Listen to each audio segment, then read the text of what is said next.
Hello guys, it's Sapphire Yagmin with the review of Tyler Perry's Temptation, The Confessions of a Marriage Counselor. Um, the movie starts off years ago.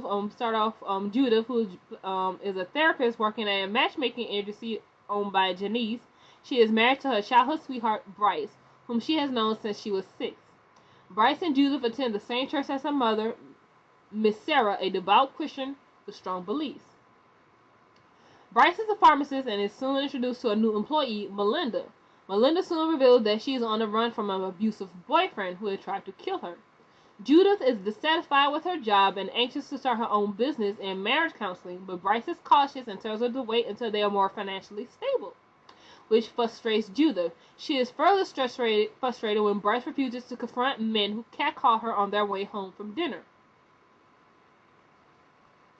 Judith later meets Harley, while at work, a wealthy internet entrepreneur who wants to invest in Janice's business. Harley attempts to seduce Judith as they work late together on matchmaking surveys. When Harley questions as to why there is no discussion regarding sex, Judith reveals that she does not believe in premarital sex. Harley concludes Judith's sex life is boring and on a schedule, which leads Judith to question her own sex life with Bryce. She tries to spice up their sex life later at home, only to be rejected. Now, this is where you kind of see what this thing going wrong. You have this man you had never met before, and you have him pretty much questioning your own sex life, telling you your sex life is boring and on schedule. And you taking this. It's just like at some point in time, you can see her slowly being influenced by this man because she's seeing her life as boring. And I think this goes for a lot of people. A lot of people who are like really devout in their faith. Like she doesn't believe in premarital sex marriage. That's her Christian faith. She grew up in a Christian home, and so there's nothing wrong with not having premarital sex. I mean, the majority of people, times they'll be around you like, "Girl, you don't ain't having sex yet. Girl, you don't know what you're missing out. Do you ain't having sex, man? You don't know what you missing." It's like you have all these temptations from other people who kind of don't have respect for your your religious belief, whether you're a Christian, you're a Hindu, Muslim, Buddhist, I don't care, whatever. It's like you have some people that because they already having sex, they make it seem like it's the best time ever. It's like they're trying to make you question your own beliefs, and make you put down your own faith, and make you think the way you're living your life is sort of boring because there's all party all the freaking time, and ooh, sex this and sex that. It's kind of ridiculous, and it's kind of like what's going on with Judah. She has this man that she's supposed to be helping on the surface life, and he up in here questioning the way she lives her life. So for her birthday, Judith does something new with her hair and makeup. Bryce fails to notice and forgets about her birthday. Later at work, she is sent flowers and happily believes them to be from Bryce. However, Holly arrives and immediately takes notice of her change in appearance, revealing that the flowers are actually from him. Now, see, this is what I call overstepping his bounds. This is a married goddamn woman, and you up in here sending her flowers? Really? That should have been a flag right there. Like, really, all these little red flags is popping up and she's not noticing. Sometimes your husband is gonna forget your birthday. It's gonna happen. You know what I'm saying? It's gonna happen. Sometimes he's not gonna notice every little fucking thing about you. Okay? He might not notice you have a new freaking haircut, or he might not notice that oh, you got a new dress. Some things a man is not gonna notice, and sometimes it could be, and sometimes it could be vice versa. If a husband works out, your wife might not notice. Okay? That's normal in a relationship, but it doesn't mean they love you any less. You know what I'm saying? When Judith questions why he is always meeting with her, Harley admits he is willing to do anything just to be near her, even though she is a married woman. See, that's over right there. He overstepping your bounds. He's trying to ruin the sanctity of marriage. At home, Bryce still has no idea that it's Judith's birthday. Judith reminds him by leaving a cupcake with a candle on it on the counter. Realizing his mistake, Bryce makes it up to her by dancing in the cowboy outfit and singing. The two happily make up. Judith is then sent to New Orleans with Harley to finalize a deal with shareholders. Janice tells her to flirt with Harley, but not to compromise herself and to be careful. For one, why would you even tell your employee to flirt with somebody? She's a married woman. She shouldn't be flirting at fucking at all. You know what I'm saying? It's like, and this is another thing I don't like. Why would you tell your employee who is a female to flirt with a man who is not her husband? I mean, that situation right there, that could go wrong in all many types of levels. She could, she could sleep with him. He could probably be, she could flirt with him so much she thinks that she's in love with him, and she's not really feeling him. She's just trying to do her job, and he ends up raping her. You mean that whole situation could go wrong on so many levels? It's ridiculous. So Judith gives co-worker Ava permission to make her over, switching to more sexy clothes before joining Harley on a private jet for a trip. Ava is being played by Kim Kardashian. I don't know why she's even in this film. Anyway, once in New Orleans, Judith and Harley seal the business deal and go out drinking, eating, dancing, and sightseeing with each other. On the way home, Harley makes a move on her, and although initially resists, she gives in and they have sex. Harley takes Judith home where she meets Miss Sarah for the first time, having already met Bryce. Judith is increasingly bored with her husband's incentives and sneaks out to meet Harley for sex. Harley keeps demanding that she leave her husband, promising to jumpstart her career in the marriage counseling business.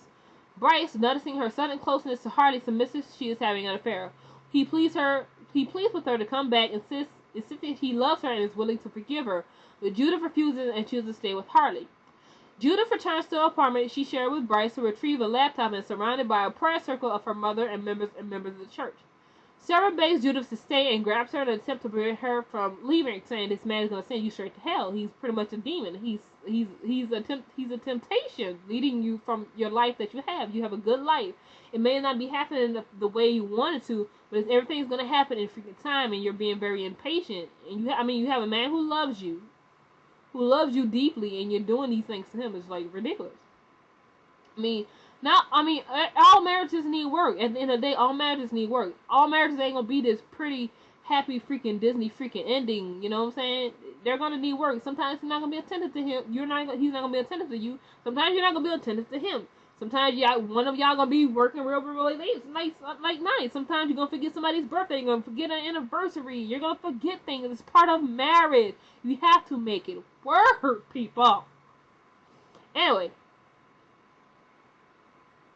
Harley knocks Sarah to the ground and snatches Judith away, forcing her to leave.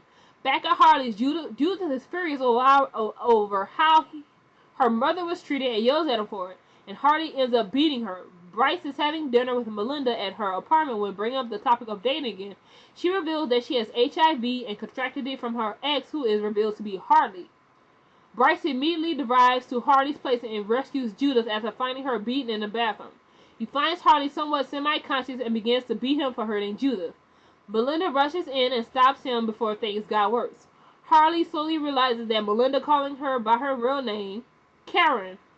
Harley mumbles he always knew she'd come back to him. Melinda/Karen is visibly shaken to see him, but stands her ground to keep Bryce calm.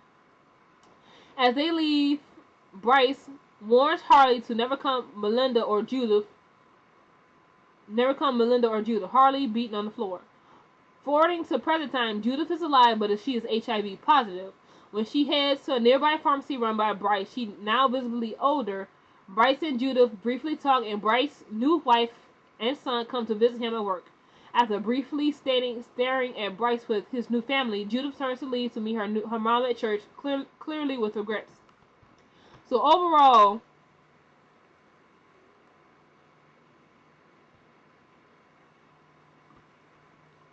the movie kind of just shows you how things sort of play out.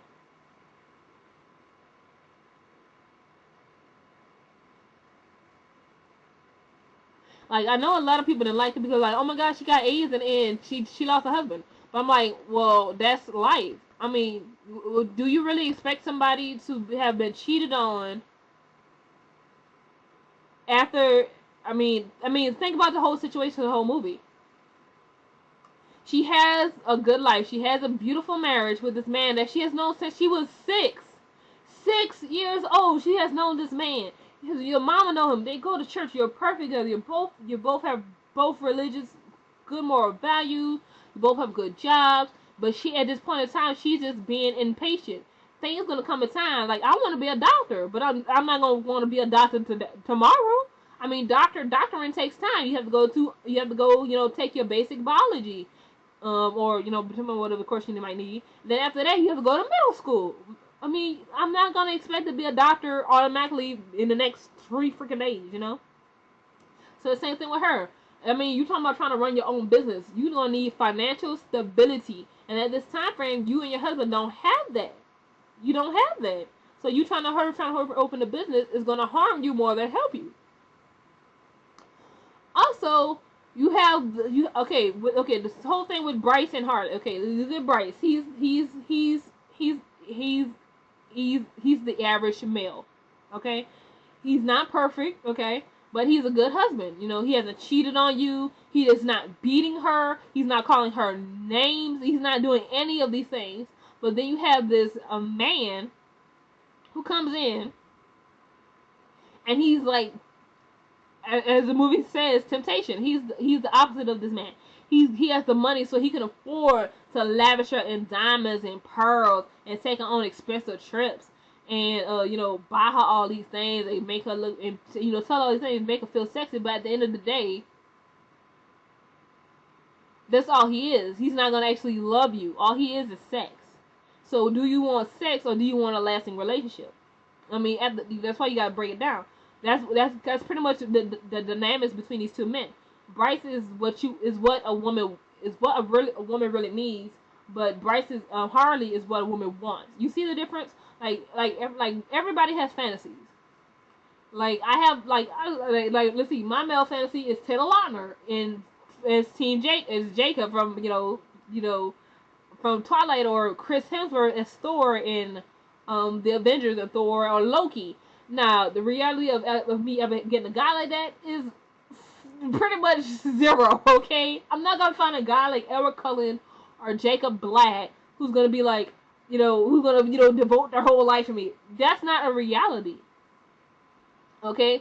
And same thing as a guy is not gonna find a girl like Bella. I mean, some of you guys are like, who the heck would want Bella? But I'm saying her characteristics of Bella Swan. Like, she is devoted to Edward Cullen, you know what I'm saying? She does everything to him. Like, don't be a Bella and don't be an Edward, okay? That's not a realistic relationship, okay? There's gonna be some times you're gonna argue with each other. There's gonna be times you're gonna get mad, forget somebody's birthday, but at the end of the day, you love that person and your love can overcome that. You gotta make it work, okay? So what? Your sex life is not like freaking 50 Shades Grey. Make it work, you know. Do some foreplay, read some sex tips, go buy Cosmopolitan. There's so many sex tips in this thing. They have one every freaking issue. Okay, make your stuff work. Hey, read some romance novels like 50 Shades of Grey and put that into the bedroom. The point is, make it work. She wasn't trying to make it work. It wasn't happening fast enough for her, so she left it. So now the result is you're now HIV positive, and you no longer have a husband. That's the result. That's the reality. So I like this movie because it shows you the reality of things. It doesn't give you this sugar coated happy freaking ending. It shows you a realistic view of a situation, and this realistic view of the situation. So I thought it overall was a good movie. So just comment, rate, subscribe, and send me what you guys thought of the movie, and I will see you guys next time. Bye.